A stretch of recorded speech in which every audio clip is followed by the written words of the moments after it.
this is Mike. Thank you so much for choosing this video. Today we're checking out a 2025 Mazda CX-70 3.3 Turbo Premium Plus. If you've seen my CX-90 video, then you'll be very familiar with most of the features of this vehicle. This is basically a CX-90 with the third row deleted. Now there is some differences here in the one that I drove, the CX-90 and the CX-70. This one has the Inline 6 mild hybrid engine instead of the 4-cylinder. That was one of the things that I didn't really care for, the 4-cylinder in the CX-90. I'm liking these 21-inch wheels. They're looking really nice with the gloss black and then that alloy kind of popping through. Pretty cool design. This one is in the Zircon sand metallic exterior color, which is pretty cool looking, I think. And the styling of the vehicle, just like the CX-90, and a lot of people like the styling of the CX-90, and I think it looks really good. Now it has the full camera system. With that high trim, it has a lot of features that, you know, just like the CX-90. Parking sensors, 360 camera system, which has some interesting new features there. I like they went ahead and put Inline 6 there on the side. It's interesting, the CX-90 had the 4-cylinder, but you couldn't find anywhere, even on the window sticker, where it said 4-cylinder. So yeah, the styling is looking good. Interior is really nice too. It has a stitching here and a combination of black and this tan. It's like a suede tan right in here, and then a simulated wood grain. It looks really nice. The interior, when I first opened the door, I was pretty impressed. It has power seats here on the passenger side. But yeah, that suede there in the center. Looks good, feels good, very comfortable seats. Really impressed with this.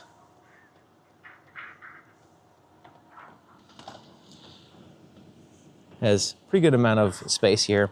Now it's hard touch surfaces here, and then you have the suede, and then the kind of rubbery soft dash. Yeah, has a felt lined glove compartment. I like the way this back door opens up really wide, and the swing of the door is just great. So you can, the door swings out perfectly. It has a retractable shade here in the door. Soft touch surfaces pretty much everywhere except for the bottom. Very similar styling as the front. There's the threshold area here. In the back seat, it has the latch system for car seats. It's easy to get to, but it does have these little covers that you have to take out and find a place for. But yeah, these are heated seats as well back here. Looking really nice. Super soft armrest here, cup holders. You have climate control, USB ports, heated seats, 3-stage heated seats back here, mat pockets.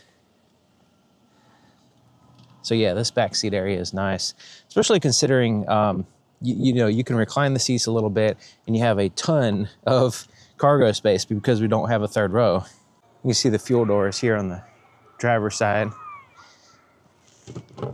And this is just as cap. It has a little tether here and a little place to hang the cap. Now it does recommend premium fuel, so you can factor that in to your budget. But yeah, looking back here, there's a little tiny shark fin antenna there at the top, third brake light at the top of the glass, rear wiper, parking sensors back here, LED taillights, complete LED taillights. I have a night video on the CX-90 if you want to check it out. It's the same deal. Backup camera offset. Kind of looks like an aftermarket deal, but it works okay. And then this opens up here. So here's the main difference between the CX-90 and the CX-70 is the no third row, which gives you a crazy amount of cargo area. And of course you can fold the seats down if you need to as well. It even leaves some of the stuff here, like little space there where the third row passengers would typically have for cup holders and stuff. They just left it in here. Bag holders. You can lower the second row seats here, more bag holders. There's a light, little cubby there. This side, you have another bag holder here, 12-volt power supply, and a power inverter. Now the power inverter is only 150 watts, so it's not a huge amount. And there's just a normal power supply, but it is connected to the battery, so it's not switched. So even with the vehicle's off, you can still use that. Now under the floor, there is some subfloor storage here, and it's kind of layered. So you have this plastic area here. There's some tools, there's straps, and then there is, you kind of have to move this out of the way to get to it, but there's some subfloor storage under here. It's in this like styrofoam area. that you can put some stuff in there. And it's good to kind of have some stuff that's completely out of the way, under the floor, out of sight, out of your way, but you still have it with you. Now, if you take the floor completely out, you can lift up on this side. This is where you'll find the full diameter spare tire and subwoofer for the Bose sound system. The jack is located way over there on the left side. You could potentially take this styrofoam piece out if you need some extra cargo area, but there is some wires and stuff under there, so you'd have to be careful, but it does take up a lot of space. The styrofoam, it's very chunky in the way. So under the hood, they have this huge cover here. Let's go ahead and take this up, or lift it up. It's kind of like a secondary hood, it's so huge. And there's the engine. You can see the turbocharger there on the left side, and it's the Inline 6. Kind of interesting that it has a secondary hood cover. Under the hood is a 3.3 liter straight 6 inline 6 turbocharged engine, 340 horsepower and 369 pound-feet of torque with premium gasoline they're specifying. Now it is a mild hybrid system where it gives a little bit of boost, a little bit of energy with the electric motor. So it's able to, as you coast and as you brake, it's going to recharge the battery and give you a little bit of better efficiency, which I've been getting about 27 miles per gallon, which is pretty good for a vehicle this size. Now it's paired to a 6-speed automatic transmission. It has this little strap right here that hooks up to the hood right here. So you take the strap off, or you just lift it up and then you hook it on the underside of the hood to keep this up. So the secondary hood has to attach to this primary hood to get out of your way. Me personally, I mean, this probably helps out with sound and stuff, but it is quite a bit different when I lower it actually. But yeah, if I was like accessing the engine all the time, I'd probably just take it out, but it does a pretty good job of taking the sound down quite a bit. Showing loose on this label, the lithium battery is right under there. The interior controls are pretty standard to Mazda. Like the steering wheel looks really good, feels nice, it feels high quality. You have the volume for the radio, change to the tracks or whatever you happen to be playing. You can change the audio source here as well.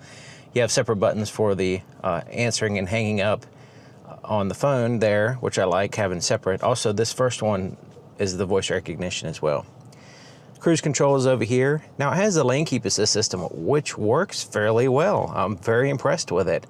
So you can turn it on, set, resume, cancel, and then you can set the distance between you and the vehicle in front of you, and then you can turn on or off the lane keep assist system. And it once again, very impressed with it. It does have paddle shifters, so in case you need to change gears, 6 gear ratios here in the transmission. Then you have automatic windshield wipers here in the front, fairly straightforward. Turn signal, once again, straightforward. We also have the headlight switch here as well. There is a power tilt and telescoping steering column. Here to the left of the steering column, there's 2 presets for the power seat. You have parking sensors, which you can turn off here, traction control off, idle stop, which you can turn off here. You can also turn off the parking sensors, any other audible alerts here. So sometimes this has like a lot of annoying sounds. I actually had to go into the settings and turn off a lot of features because it was constantly beeping and this and that. And yeah, so yeah, that's the thing about modern vehicles. Some of them are kind of nanny vehicles. There's the dimmer switch for the interior gauges, and actually the gauges are a full screen. And I think this is the first time of me seeing this in a Mazda. Historically, they've had like a combination of a screen and dials and stuff like that, but this one's actually a full screen and it looks really good. It has this little car right here with the lines, and as you drive, the lines will turn, and also it'll show different vehicles around you and stuff. It's very similar to the Honda Accord, Honda Civic, where it has that, you know, kind of like a driving assist system. It's not really super practical and useful, but it's kind of neat to see how much the vehicle actually sees while you're driving. It could actually see quite a bit. It has a tachometer there on the left, digital speedometer, which is always welcome by me. And then of course you have kind of standard looking gauges there as well. I think Mazda did a really good job on the camera system here. Now it has a fairly large screen. I'm able to see it nicely, and you can see it's not a touch screen. So what we need to do is use these little buttons and this dial and everything right in here to navigate through the screen, which is not a big deal. Once it has a little bit of a learning curve, but not a big deal. But yeah, you can see this one has this kind of like a clear, it's kind of like giving you a view of the sides and the front. And you can bump You can see right here, it shows you can bump the little knob there to get the full view of the front, and then back to this view. And then this is the top-down view 360 camera system. It's a little bright in the daylight, but it seems to work well. I mean, I can see around the vehicle fairly good. You know, the resolution, the clarity, and all that stuff could be improved compared to other vehicles, but you know, it does the job, you know, for what it's going for. When you put it in reverse, of course, the parking sensors will be active, but then you have the back view there as well, and it has you can see it has like the little lines right here, and they're actually active here on this side as well. So as I turn the steering wheel, you can see they give you an idea of which way the vehicle is going to go and the width and everything. It has a little sound. So this is a mild hybrid. It still has like some exterior sound beeping. I'm not sure what's going on with that because the engine runs when you're moving. So, but the screen right here basically has the same Mazda system. It's like a little menu system. It's pretty straightforward. And then you make a selection, and then you have the screen here, and then you can press in the menu button, and then you can have different options here on the left side with the menu button. You can always back out. So yeah, so you have these pretty straightforward button, volume for the radio. You can press in to mute the music as well. This is a little programmable button. That's pretty cool. Navigation, radio, home screen, and then back. So there's the pretty straightforward. You have auto hold, electronic parking brake. The shifter is a little bit different. So you go over here for reverse. Instead of like forward and back, it's just over to reverse. Then you can go down, neutral, and then there's drive. It does have different drive modes here, and it'll show you what it is. So you got off-road, normal, and sport. It'll show here on the screen what's going on. Cup holders, which you can cover up if you want. Wireless charger, which doesn't really work all that great with my phone. It's actually working now though, so I guess maybe I just wasn't doing it right. And then 12-volt power supply there. Climate control buttons are down here, all physical. There's the start button. I like that Suede. There's the four-way flashers. Auto dim rearview mirror. You have some lights up here as well. Sunroof, place to put some shades. Sunroof is a panoramic style, which has a power shade as well. And then the visors have a cloth, just like the headliner, black. Has a little mirror with light. Pretty cool. They slide out as well.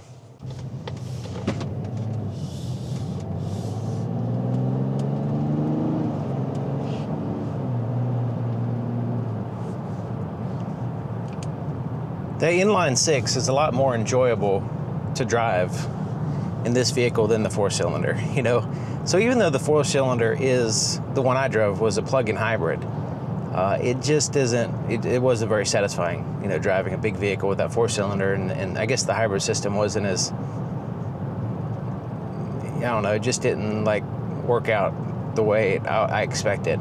I mean, it was okay, but this one feels a little bit strong, you know, stronger and more satisfying to drive with that 6-speed automatic transmission, and yeah, it's more confident, you know.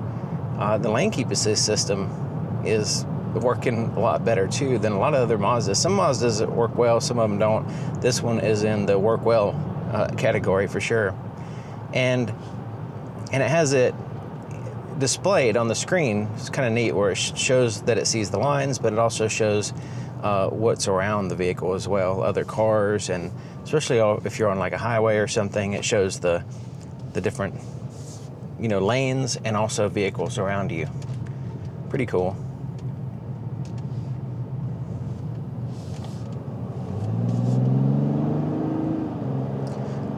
The engine sounds good too.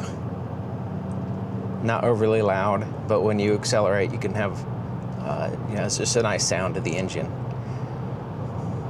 Now, some of the four-cylinders, the Mazda four-cylinders sound really good too. So this one, you know, has another satisfying sound. But yeah, Inline 6, that seems like a lot of vehicles are going with the Inline 6. They are, with the turbocharger and stuff, are able to get, you know, enough power and a driving experience that a lot of people enjoy with an Inline 6.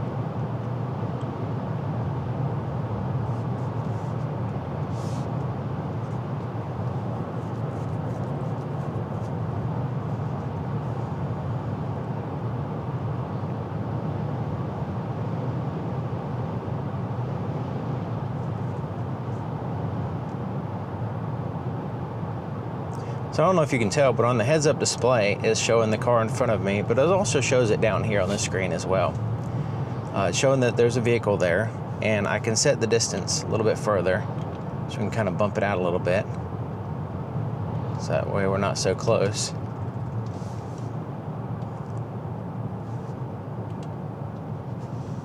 So now we sees the car, and it sees this curve here, and it shows on this screen.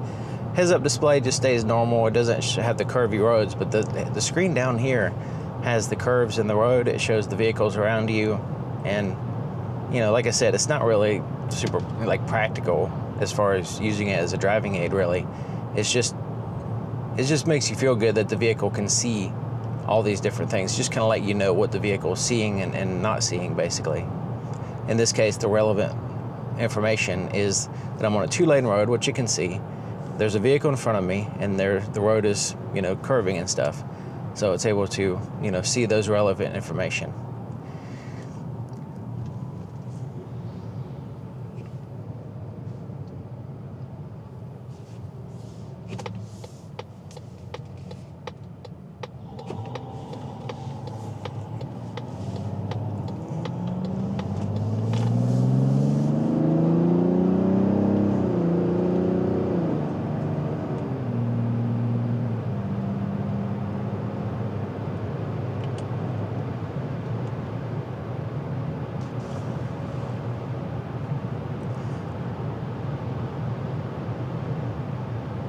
Feels really smooth and confident and comfortable. Yeah, I think this would be a good highway vehicle, long travel, long distance type vehicle. And there's a few things that I mentioned in the CX-90 videos that, you know, could use some improvements. And one is the tailgate, the liftgate in the back doesn't go high enough. So me being 6 feet tall, it's not like overly super tall or anything, but I bumped my head on the liftgate. It just doesn't go up high enough. And also the annoying, some of the nanny features that Mazda has, and Subaru and other manufacturers have, where it's just like relentless beeping and stuff like that. But yeah, you can turn a lot of that stuff off in the settings, which I highly recommend, because it will just drive you nuts if you leave all that stuff on.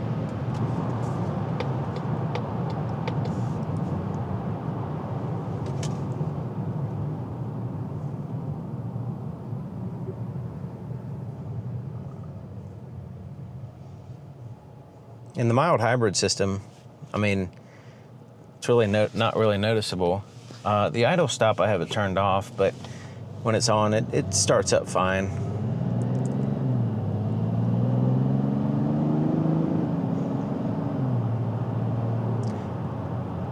There's an ever so slight, feels like a lag. I'm not sure. It doesn't really feel like a turbo lag, but there's kind of like a little bit of a chuggy feeling at low RPMs. But then once the RPMs go up, it smooths out. So I'm not sure what's going on with that.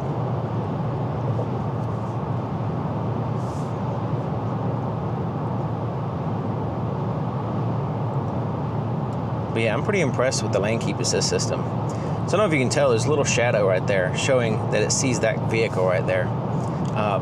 So that's what's relevant. There's no vehicle in my blind spot, but not too far behind, there's a vehicle back there. Let's go ahead and change lanes and see what this little screen looks like. So yeah, it's showing that I'm changing lanes. Now I'm in the same lane as the vehicle in front of me, which is showing.